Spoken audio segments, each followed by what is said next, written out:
So غافر الذنب means ساتر الذنب للمؤمنين, the one who covers the sins of believers. And قابل التوب means التوبة من الذنب من كل مذنب, accepting the repentance of every sinner. Both attributes are giving a similar meaning if you think about this. But scholars explain that ghafir indicates the authority of Allah subhanahu wa ta'ala to forgive without tawbah. So he can forgive anyone without even that person making tawbah. That is ghafir, his ability, his power, authority to do so. Whereas qabil at-tawb means Allah subhanahu wa ta'ala's power and ability to forgive a person once he repents. So that's the fine distinction between the two attributes. Then shadid al-iqab means if someone persists in transgression and stubbornly turns away from the commands of Allah subhanahu wa ta'ala, then such person should be aware that Allah subhanahu wa ta'ala is severe in his punishment. So it's interesting that in the same verse, both attributes are mentioned, attributes of mercy and attributes of punishment. And we see this as a frequent pattern in Quran. And Allah subhanahu wa ta'ala through this pattern encourages a combined state of hope and fear. As it comes in Surah Hajr, verses 49 and 50, Allah subhanahu wa ta'ala says, Nabbi ibadi anni anal ghafurur rahim, wa anna adabi huwal adabul alim.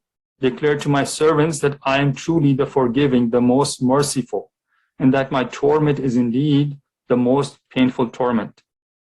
And we also see the same state of a person, of a believer, further exemplified in a narration. Narrated by Abu Hurairah anhu in Muslim, Nabi Sallallahu Alaihi Wasallam said, لو يعلم المؤمن ما عند الله من العقوبة ما طمع بجنته أحد ولو يعلم الكافر ما عند الله من الرحمة ما قنط من جنته أحد. If the believer knew what was with Allah subhanahu wa ta'ala of punishment, no one would hope for his paradise. If the disbeliever knew what was with Allah subhanahu wa ta'ala of mercy, no one would despair of attaining his paradise. So such is the state of hope and fear that is expressed throughout Quran of mercy of Allah subhanahu wa ta'ala and his power and authority to punish.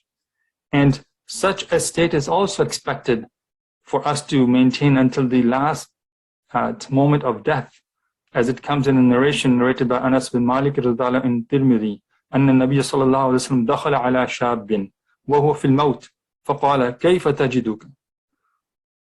قال والله يا رسول الله إني أرجو الله وإني أخاف ذنوبي. فقال رسول الله صلى الله عليه وسلم لا يجتمعان في قلب عبد في مثل هذا الموطن إلا أعطاه الله ما يرجو وآمنه مما يخاف. The Prophet صلى الله عليه وسلم entered the home of a young man in the throes of death. The Prophet صلى الله عليه وسلم said, how do you feel? The man said, by Allah, O Messenger of Allah, I hope in Allah and I fear for my sins. Nabi Sallallahu Alaihi Wasallam said, those two feelings are not combined in the heart of a servant in this situation, but that Allah will give him what he hopes and save him from what he fears. Allahu Akbar.